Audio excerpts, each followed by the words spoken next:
I said earlier that we were talking about cannabis problems and we were talking about cannabis solutions. There's a different type of solution our next speaker is going to talk about, urine. This is Don Barnard from Essex.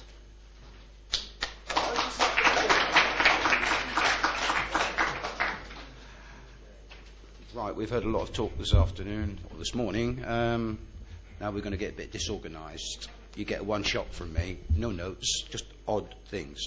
Now we're talking about options for control. We're talking about legalisation, decriminalisation. I prefer to call it rescheduling. Basically, you've got somebody wants it for medicine, they don't approve to the smoker having it, and vice versa. But basically, when you come to control and talking about it, and someone said logical debates, in 1979, the Institute of Drug Dependence done this book, Options for Control. I don't know whether you can get it now, but it's worth reading because we're saying it all over again. But what I would like to sort of look at is another way of controlling that I believe the government has been doing. Those of you who were at the last year's conference will be telling you that you don't have to look to see what's happening in our future. We just have to look at the United States. If you look at the United States, everything our government, doggy following it along. We've had the zero tolerance, the just say no's, and all the other crap that's come out. We can hear people justifying it, and all these sorts of things. But whilst this has all been going on, the government has been clandestinely working with employers and encouraging employers to use drugs testing. The police have been doing random roadside tests in trials throughout the country. And we've heard cannabis is like alcohol. Cannabis is taking over from alcohol with impairment and intoxication. Intoxication. Now, this is subjective. To make any comparison between two or evaluation between two substances is subjective. So we have it pinned in our mind, not necessarily everybody here, but the public have it pinned in their mind that cannabis gets you stoned.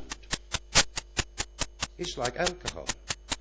Now, if alcohol, people under the influence of alcohol, cause accidents and death, then likewise, cannabis must do the same. Anybody disagree with that? And thank God for that. Right. Now, why? Basically, the reason that people disagree with it is it because it doesn't impair you, or does it impair you? How many people here believe that cannabis causes an impairment of your faculties and your capabilities to drive?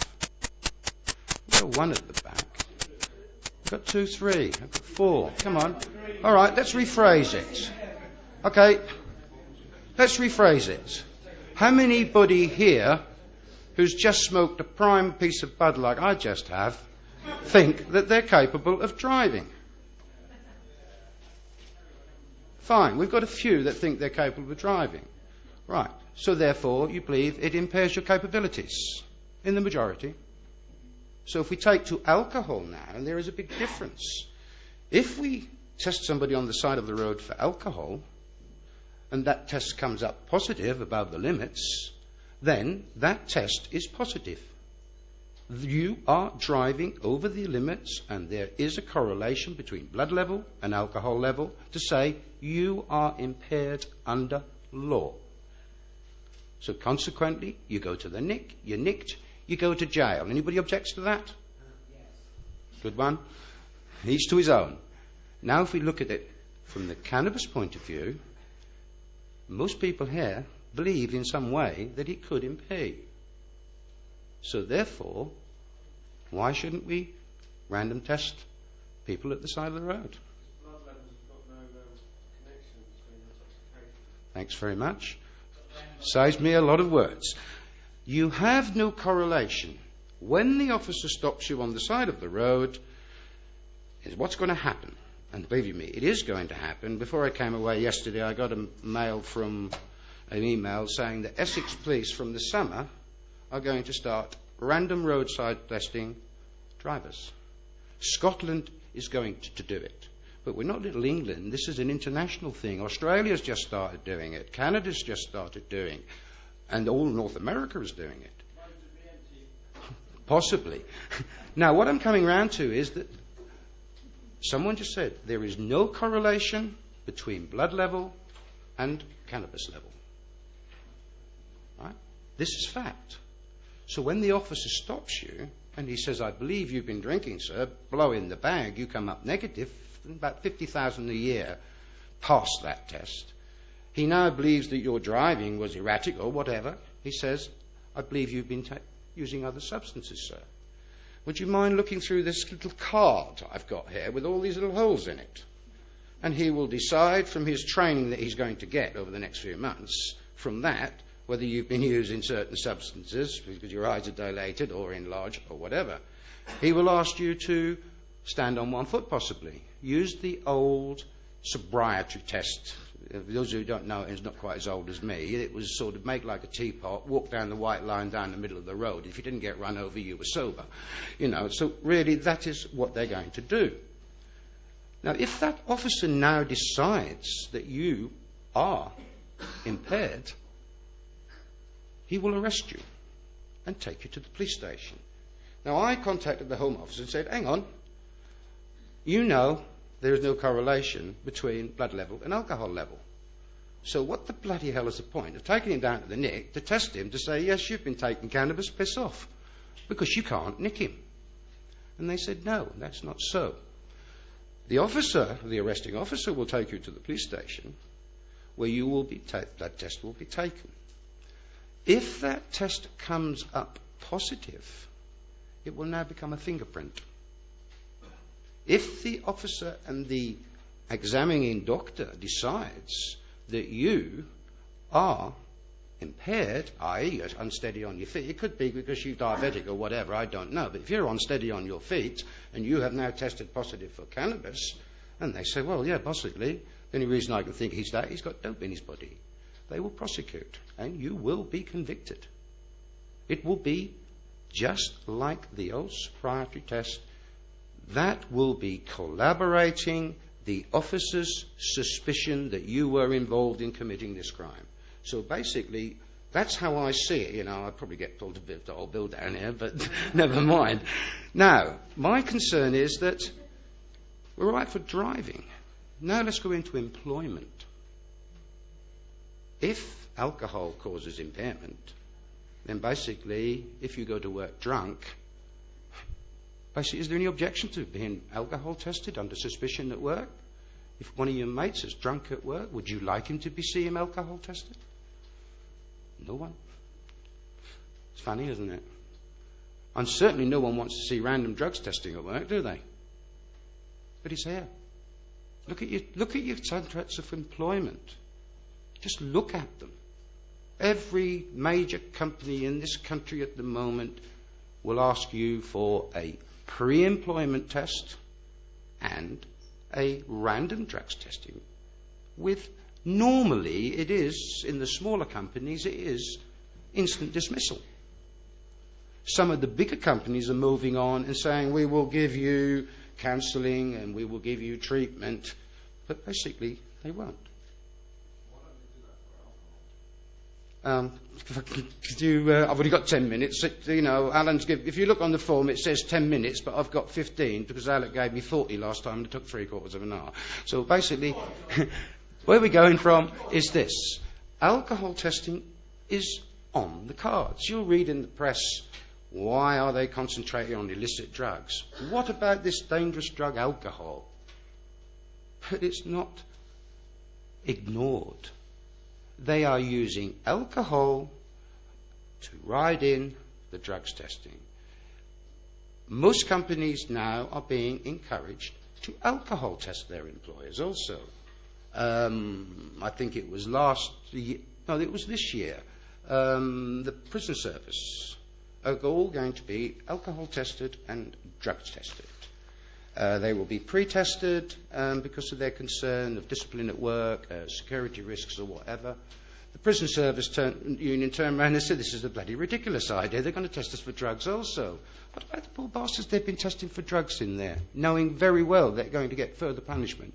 It's good enough to test the cons. You know, test the cons. Why not?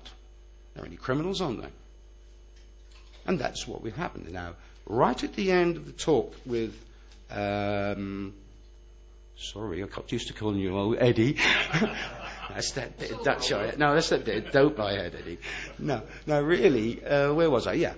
The prison officer, they're going to be tested. Now, basically, this is for discipline and all these sorts of things, but you can't test the con. Now, as Eddie was saying earlier on, he didn't want to see the American scene. Our lawyer friend, he didn't want to see the American scene. It's bloody well here. Our government is using the American system. Testing, control. They have decided proper prohibition just doesn't work. And there's no way they're going to accept legalization won't work. So they're going to Wilson from Pepperdine University in America, who I told the people at the conference last year, his idea is that he must drug test all the cons. They've got, at that time they had 1.7 million people in prison in America. Today they have 2 million. Now, they've got 2 million cons. A vast majority of them are non-violent drug offenders. They've got another probably 500,000 to 1 million on probation. They want to drug test them all. So basically you now in a situation is test and control. Pass the test, go free. Fail the test, spend more time in jail, or go to jail. And that is basically how it's going to work. All this drug testing and treatment orders we've got, special courts from America, they're all coming here and are all being piloted. And in any day soon, the government was going to say to us, gotcha. You either do as you're bloody told, or you go to jail, lose your job. They're even talking about drugs with the unemployed. Now, tucked away in 1994 document, Tackling Drugs Together, it's quite a good document, produced by the Tories in response to the public's fear of crime and drugs. Now, throughout this document is really everything that's happening today. You can't put a Rizzler between the Tory party and the Labour Party's policies on drugs. I am telling you now. I did say you wouldn't get a jointed speech. If you want facts, figures, and sort of proof-filled stuff, there's a book over the other side for sale. You can buy that one, because I'm not into that today. I'm into the politics situation with warning you what is looming over you. Basically, it will, if I'm standing here next year and anybody can come back to me and tell me that they have not got a drug and alcohol testing policy in their company, then I'll treat you to the greatest joint you've ever had. Please go away, look at your companies, look at your contracts of employment, and get hold of your union representatives. Because I can tell you now, if they don't very carefully look at what they're doing, it's going to be a litigation nightmare. A litigation nightmare, not for just us, but the employer as well. And if there are any employers here, I would remind you that it is against the law, employment law, to allow somebody to start work or to consume work or to use illicit substances or alcohol whilst carrying out their duties. So therefore, consider this as I go away with this particular one. Somebody has an accident in the duties and carrying out his employment duties for an employer, and he is post-accident tested for cannabis or whatever. If he comes up positive for that, then that employer, if he has not got a drugs policy in place, I believe he would be culpable in that accident because he'd failed in his statutory duty to to carry out and protect his workers under the Employment Protection Act. So basically, I've waffled on. I didn't want to come here and give facts and figures. I got stoned. I didn't know what I was going to do, but I hope I haven't bored you, and I hope I've given you a little bit of information. Take care. Be lucky.